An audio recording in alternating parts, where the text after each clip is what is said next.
Hello, ladies and gentlemen. Welcome to the backstory. If you're new here, kindly hit the subscribe button and the notification bell down below so that you can be notified when we post a new video. Now, ladies and gentlemen, when the former Prime Minister Raila Odinga indicated that he was going for the AU top job position, so many Kenyans felt disillusioned and they felt that there was going to be no opposition in Kenya and that it was going to be a clean bill of health for President William Ruto in 2027 and even in 2032. But now there is a crop of new leaders whom we call the new young Turks who are giving President William Ruto sleepless nights. Why am I saying so? You know, according to President William Ruto's handlers, they thought that after Raila exited from local politics, it was going to be a very smooth ride and he was going to take over the opposition stronghold.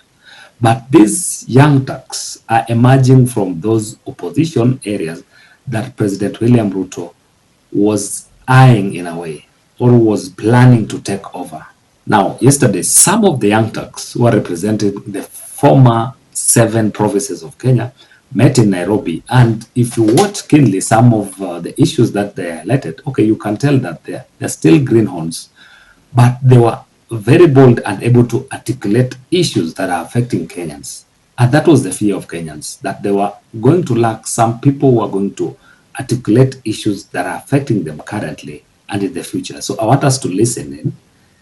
Then we'll come back and analyze some of these political leaders who are coming up.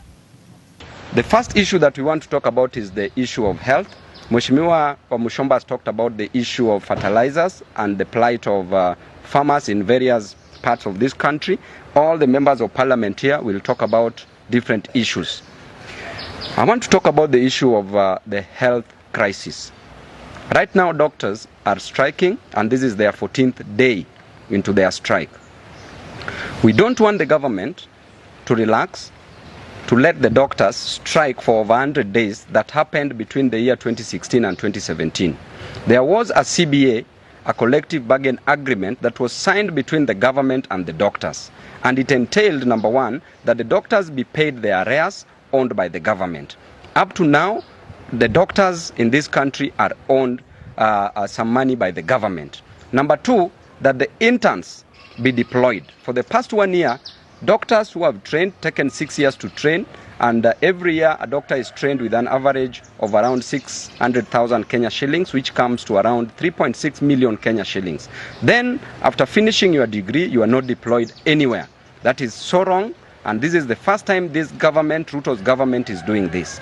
Number three, that the interns who have been deployed, who are employed already, the government has decided to deduct 91% of their salaries. We want the government to move with speed and pay these doctors these amounts of money. President Ruto, instead of moving around in this country, should sit down, because what is so important and urgent is the interest of Kenyans. And these Kenyans who are in hospital are dying. The patients who are in hospital are not getting proper medical care. Why? Because of the strike caused by the doctors. Therefore, the president should not assign this duty to even the CS, Cabinet Secretary for Health, who has proven to be very incompetent. Very incompetent, talking in rallies anyhow, talking in funerals, and we want that CS to step aside, and we will bring an impeachment motion against the CS for Health. We want the president himself to call for a meeting with KMPDU, the leaders who are representing the interest of doctors in this country, and resolve this crisis within a week. Failure to which we will announce our next course of action. We will call the media and announce the next course of action, because our people are dying in hospitals. Imagine patients who are being taken to hospitals. Imagine Kenyans who are being taken to hospitals. They can't get any access to any doctor to help them with their various ailments. Therefore, we demand, we don't want to request. Ruto, you said you can do this work. Right now, there's nothing you are doing. In fact, from the time you were elected, there's nothing that you've done which is sensible.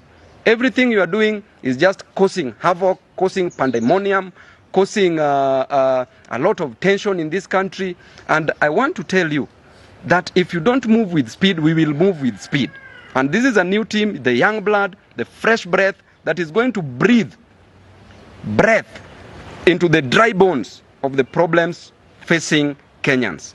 Lastly, on the Haiti issue, the United States of America did state clearly at the Congress. They did mention that Ruto's interest is about making money in this country. That Ruto is just interested in making the 13 billion Kenya shillings and is not interested on the humanitarian part of taking care of interest of Kenyans. If you take these police officers who are fathers, who are children of others, who are relatives and friends of Kenyans, these people are going to be killed. We were being informed that at least 20,000 police officers should be deployed, at least 20,000 should be deployed in Haiti. Why do we want to take 1,000 officers? And these 1,000 officers are going to die. And we said, ukienda Haiti, utakuwa maiti. Kwa hivyo the police officers, it is a high time you must reject these orders. You cannot take everything. Thank you very much. Let me invite. Now, ladies and gentlemen, from that, you're able to tell that Babu Wino is one of them. Wamuchomba is coming from Central Kenya. Babu is representing Nairobi. But still, even within Nairobi, there is Sifuna, who is the Nairobi senator. Sifuna has come out to be someone who is very articulate, well-spoken, and is speaking to the hearts of Kenyans. Most of the time he's been able to outdo some of the UDA political leaders. And even at some point, UDA Secretary General Cleophas Malala, there was a letter that came from him that circulated online that people suspected to have come from him, advising members of the UDA not to debate with Sifuna on television. So Sifuna also has come out strongly as a young leader who is representing the voices of Nairobi. Then another very interesting leader that is also cropping up or coming up is none other than Trans Nzoia Governor Natembeya. Natembeya is coining himself or is coming out as someone who wants to take over Western Kenya. You know, William Ruto's calculation was that he was going to be able to do away with Raila. Raila has a lot of influence in Western Kenya. So by Raila leaving the political scene, the local political scene, he was going to be able to inherit Western Kenya as a whole, because now he has Mudavadi and he has Wetangula in his government. But Natembeya right now is coming out strongly to outdo the likes of Wetangula, who is the speaker, and Mudavadi, who is also the prime cabinet secretary. Because one, these guys right now are in government and they are unable to articulate issues that are affecting the common man. That is why Natembeya is coming out to give an alternative voice to people from the Western region. And Natembeya is also charismatic and very outspoken. He knows how to speak to the hearts of Kenyans or to the Western region. Over time, like in Bungoma, let's take for example Bungoma, where Wetangula comes from. Wetangula has been the kingpin of Bungoma politics, and he's held onto that position for a very long time, and he's been using his Ford Kenya party as the launching pin. Said that any other leader that wanted to emerge within Bungoma area was supposed to only come out through Ford Kenya. But now, if you look at how Natembeya is conducting his politics, which we now call the Tawe movement, Natembeya is telling these guys that Ford Kenya is a no-go zone. It's a Tawe. They don't want to associate with Ford Kenya. So it's like the influence of Ford Kenya in Bungoma County is diminishing. Kwa mwili ya Wetangula mwenyewe hakuna jeraha yoyote. Kama Wetangula ametairi yako na jeraha moja peke yake na inamsaidia yeye. Moja peke yake. lakini mimi majeraha imejaa. Let him understand, leo aelewe kwamba the smell of tear gas is the smell of freedom. Ajue hivyo. Wakati yeye anapigwa tear gas anatoa makamazi, sisi tunanuza freedom peke yake. Ama namna gani? The darkest hour is before dawn. Watu wetu lazima tuelewe kwa mahali imefikia sasa, ukombozi unafika. Na mimi sitaki mrudi nyuma, si ndio? Jamii zote za Trans Nzoia msidanganywe. Niliambia wakale juzi kule Kiptoro. Wale wakala ambao wanachukia mimi kabisa. Hata hapa wengine wako na wananiangalia saa hii. Wewe kama unachukia mimi ni mkale kabisa, uko ndani ya UDM mkale, kuja hapa wewe upige simu yako kwa Ruto na mimi nipige, tuone atachukua ya nani. Kuja hapa saa hii kama wewe ni mwanaume. Kuja upige hapa tupige, mimi nipige na wewe upige, tuone atachukua ya nani. Ujinga mingi. Ona kama hapo unapiga siasa hapa, barabara itengenezwi, hakuna maji, na wewe unasema tu tuko kwa serikali. Jiunge na wengine tubadilishe dunia hii bwana. Ama namna gani? Tubadilishe Kenya. Hii maisha ambayo tumeishi, watoto wetu wameishi, wazazi wetu waliishi, msikubali wajukuu wetu waishi maisha. Hapana. Wale watu ambao wanatugawanya kule Nairobi wanakaa pamoja. Ukienda kule Karen hakuna ukabila. Ukienda Runda hakuna ukabila. Ukienda kule kwingine Mutaiga hakuna ukabila. Ukikuja Machawa kuna ukabila. Kwa sababu gani? Kwa nini? Kwa sababu watu hawajui kwamba ile maisha ambayo tunaishi mbaya iko na uhusiano kubwa sana na mambo ya uongozi ambao tunachagua. Now, another leader who is also coming out strongly is Kisii Governor Simba Arati. Simba Arati is coming out as an alternative voice to Kisii land. You know, when William Ruto came into power in 2022, there are people that he had already marked that he was going to do away with so that he could easily govern this country. And one of those leaders was Matiang'i. Matiang'i had a lot of influence, or still has a lot of influence in Kisii land when it comes to matters politics. So by Ruto doing away with him and also doing away with Raila, he knew very well that it was going to be a very easy ride for him. But just like it is said that nature abhors vacuum, that vacuum in Kisii land is now being filled by Simba Arati. Simba Arati has come out strongly to be the voice of reason in Kisii land.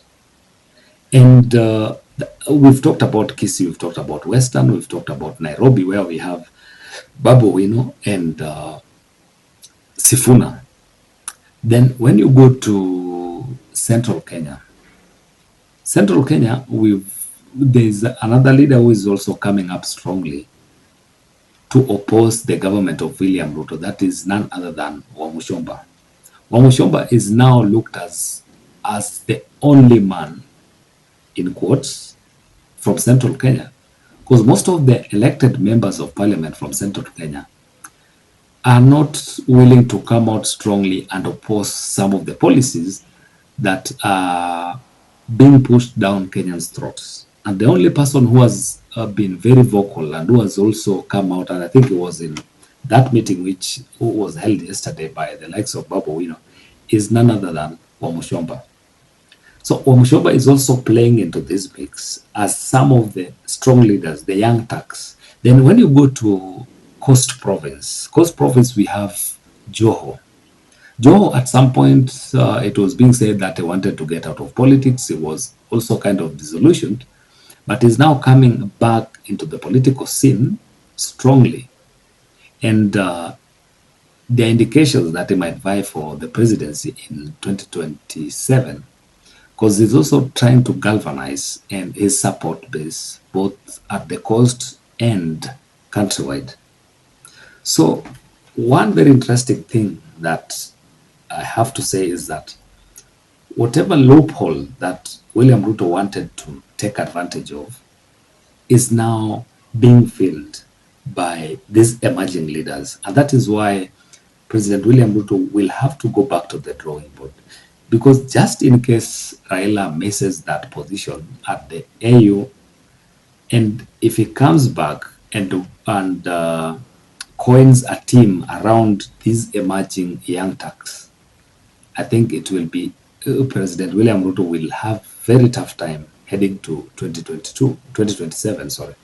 But still, even if Raila wins that position, if you look at how Kenyans are disillusioned with Kenya Kwanza governments in terms of taxation, in terms of non-fulfillment of the promises that he made to Kenyans, if the team can come together and decide to support someone, let me say like maybe Kalonzo Musyoka or someone within that team, I think the only thing that can be a stumbling block to them is the financial muscle. But that financial muscle, maybe they can be given by someone like the former president, Uhuru Kenyatta. So this is a very strong team that is very interesting in this country right now.